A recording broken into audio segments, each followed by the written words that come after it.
Yo, once again, good morning mga idol. For today's video nga pala, ayan, gagawa nga pala tayo ng board for National Day dahil malapit na yung National Day dito sa may Saudi. Let's go! Yo, once again, ayan, ididikit na natin yung sticker natin gamit ang Sintra board natin mga lodi. At syempre, gagamit nga po pala tayo ng glass cleaner dyan mga idol para madali siyang i-adjust mga idol. Ayan, ididikit na natin yan mga idol gamit ang Sintra board. At syempre, squeegee! Yeah!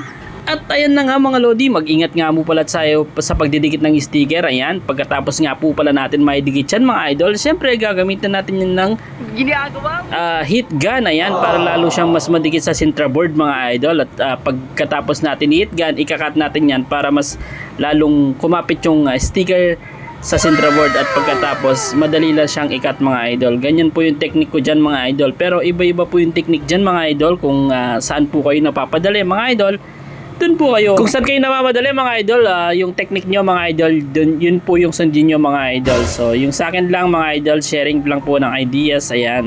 So, ganun lang po yung technique ko mga idol. Ayan, ikakatan natin yan mga idol. So, mag-ingat po kayo sa pagkakat mga idol. Matalim po yung cutter natin mga idol. So, mag-ingat, doble ingat sa trabaho mga idol. Safety first, ika nga. So, itong ginagawa natin mga idol, ito po yung pambenta natin mga idol. Dahil malapit na nga yung National Day mga idol, ito po yung pagbenta natin yan mga idol, for display purposes po yan. So kung gusto nyo lang bilhin yan mga idol, so pwede po natin siyang ibigay for benta po natin sa tindahan po natin idol. So ganyan po yung style po dito mga idol. At ganun din mga idol, kung gusto nyo po nilang ilagay yung logo nila for printing, ilalagay po natin yan kasi sa mga private companies, ayan, pwede po nilang bilhin yan mga idol. Ayan, ganyan lang po mga idol ang technique dyan mga idol.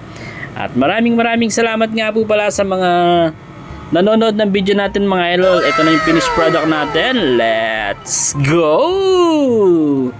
Thank you for watching. Yeah!